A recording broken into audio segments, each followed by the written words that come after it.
The story of Miranda Lawson. Miranda Lawson was a human Cerberus officer, and a potential romantic interest for a male Commander Shepard. Miranda was very well traveled and had many contacts, extending from Citadel space and the Terminus systems to as far as the hostile Nemean Abyss. Her vast network of contacts may be explained by the fact that Miranda was a known Cerberus operative, one who still had friends, or at least friends of friends, in the Alliance military.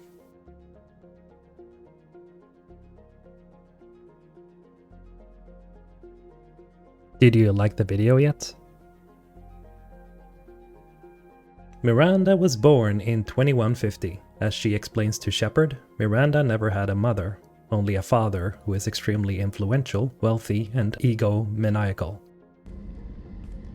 My father got me the best genes money could buy. Using a modified copy of his own genome, Miranda was genetically engineered to be a specimen of human perfection. She never had a mother, as she was not conceived naturally. She was not the first daughter he ever designed, just the first he kept. Everything from her intelligence, physical constitution, biotic abilities to her appearance were designed before birth to be excellent. She boasts about being able to shoot a mech's head off from 100 meters away, or just as easily crush it with her biotic powers. You always bring up your genetic tailoring. It really bothers you, doesn't it? This is what I am, Shepard. I can't hide it. The intelligence, the looks, even the biotics. He paid for all of that. If Shepard accuses her of being cocky, she retorts that she's only stating the facts. However, Miranda's gifts were a burden growing up. Despite her accomplishments, Miranda's perfectionist father never showed approval or pride towards his daughter. He always expected more and better from her, forever chiding her to be greater than she already was. He also imposed a very strict lifestyle on Miranda and forbade her from making friends and having a social life. Miranda remarks that he didn't want a daughter as much as a dynasty, which was why he used his own genetic template to create her. The constant pressure and lack of affection led Miranda to relinquish her privileged lifestyle and run away from home as soon as she could, although some gunfire was involved. Her father used his extensive network of contacts to chase her across the galaxy, but she managed to elude him nonetheless. At some point, Miranda approached Cerberus and joined them in exchange for protection. Miranda knew of them since her father sympathized with their human-centric agenda and was a major backer. When she enlisted with Cerberus, he stopped pursuing her but severed his ties to the group. Despite their past dealings with her father, Miranda agrees with Cerberus' desire to help humanity. Miranda also enjoys the opportunity to work with people as smart as she is, and the amount of latitude their clandestine operations afford her, she is given an objective, all the resources she needs and nothing more. Evidently, Miranda has advanced far enough to become one of the few in the organization, much less the galaxy, that meets and answers directly to the elusive man, who appreciates her abilities. After Cerberus gains possession of Commander Shepard's corpse, the elusive man selects Miranda to be the head of the Lazarus cell and puts her in charge of the Lazarus project. Over the course of 2 years, Miranda oversees the development and implementation of Cerberus' vast resources towards bringing Shepard back to life. When Shepard briefly wakes for the first time, Miranda is the first and last person seen by Shepard before falling back to sleep. At some point, the research base comes under attack by a saboteur. Miranda wakes Shepard over an intercom and guides the commander to the base's last shuttle. Miranda takes Shepard to be briefed by the elusive man, but not before killing the traitor who instigated the attack. Through here. We're almost at the... Miranda, but you were... Dead? When Shepard goes to investigate the Colony of Freedom's progress, Miranda becomes a permanent squad member. Aboard the Normandy SR-2, she functions as Shepard's second-in-command, but she also serves as a proxy for the elusive man, to whom she reports regularly. Initially, Miranda expresses skepticism towards the level of importance the elusive man has placed on Shepard, especially since the Lazarus project required a huge investment of Cerberus resources and her own time. She also notes that she wanted to implant Shepard with a control device to regulate the commander's actions, but the elusive man declined her suggestion. It's been eating away at me. Confess? When I headed the Lazarus project to rebuild you, I wanted to implant a control chip in you as a safeguard. I think you mentioned this. I did. There's more to it. The elusive man stopped me. Soon after their mission gets underway, Miranda admits that the elusive man's estimation of Shepard's value to their cause was accurate.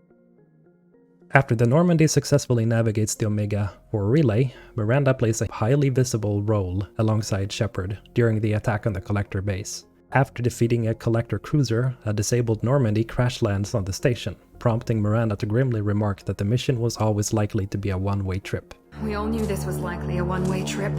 During a briefing, just before Shepard's team disembarks to infiltrate the base, Miranda lends her expertise to help the commander develop a plan of attack. As Shepard's de facto second-in-command, Miranda assumes that she will be leading the second fire team during the assault, but she encounters resistance from certain team members who don't trust her. If Shepard picks someone other than Miranda to lead the second team, she will voice her opinion of the choice, ranging from grudging approval to outright disbelief, depending on which team member is chosen. If Miranda is in Shepard's team during the final battle inside the Collector base and Shepard chooses to destroy the station, Miranda will defy the elusive man's direct order to stop the commander, telling the elusive man to consider her refusal to be her resignation from Cerberus. Miranda, do not let Shepard destroy the base. Or what? You'll replace me next? I gave you an order, Miranda. I noticed. Consider this my resignation. Loyalty mission. During the mission, Miranda asks Shepard for her help with a personal crisis and admits she has a twin, Oriana, created as a part of her father's intended dynasty.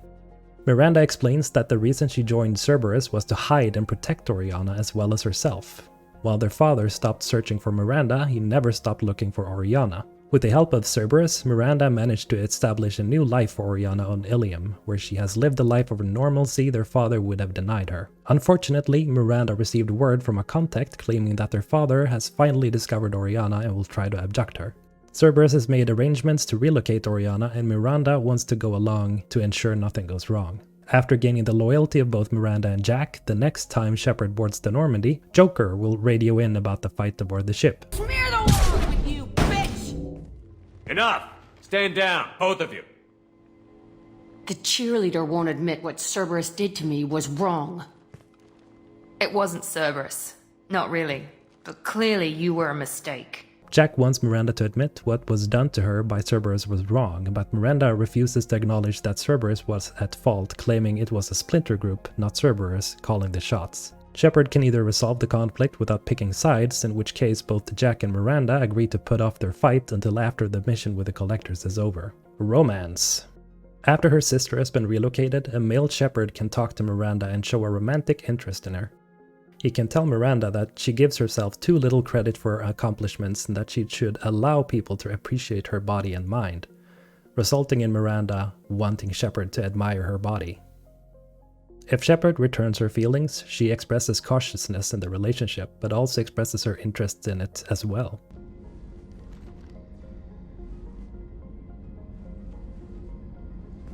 What the hell was that? Okay, this doesn't mean anything. We just... God, I need to think. I'll talk to you later. Mass Effect 3. Miranda returns to fight the Reapers, provided she survived Shepard's attack on the Collector base. Since the Collector base, she has resigned from Cerberus and has indicated that the elusive man now wants her eliminated, causing her to go on the run again for a while. Shepard gets a message from Miranda asking to meet on the Citadel at Docking Bay D-24, one mission after rescuing Primarch Victus for a war summit. Miranda expresses her concerns that her sister Oriana had been found by her father. Miranda eventually confirms that her sister was indeed taken by their father. Once she learns it wasn't difficult for her to find her father's facility on Horizon. Commander Shepard's team arrives on Horizon after Cerberus retrieves the Prothean VI from Thessia. They see the video logs left by Miranda and reaches the central tower to find Miranda badly hurt. Henry is holding Oriana as a human shield and keeping Miranda at gunpoint. Shepard is able to either defuse the situation diplomatically or to simply shoot him. All right, take her. But I want out alive. Deal? If Shepard allows Henry to leave, Miranda will refuse, using her biotics to push him out of a nearby window. Did he hurt you? Are you alright? It's okay, Ori. You're safe now. If Miranda survived those events, she then leaves with her sister and asks Shepard to be careful. Shepard has the chance to talk to her on Earth one last time, right before the final assault. Miranda takes the moment to say her final goodbyes, claiming that everything would be different if they even come out alive. What do you mean? If we both come back from this at all, everything will be different. Shepard would have none of it, countering that if things change, it will be on their terms. Miranda ran all her life, and Shepard advises her that it is time to stop. Miranda's spirits are uplifted at Shepard's words, and in contrast to her earlier statements of no promises whenever Shepard bids her well, she now promises to take care of herself at the end of their conversation. Hey you! I just wanted to say thank you for watching, I appreciate all the support, and if you have any feedback or any suggestions for any future content, please leave those thoughts down below, I read every comment. Thank you very much, and have a nice day.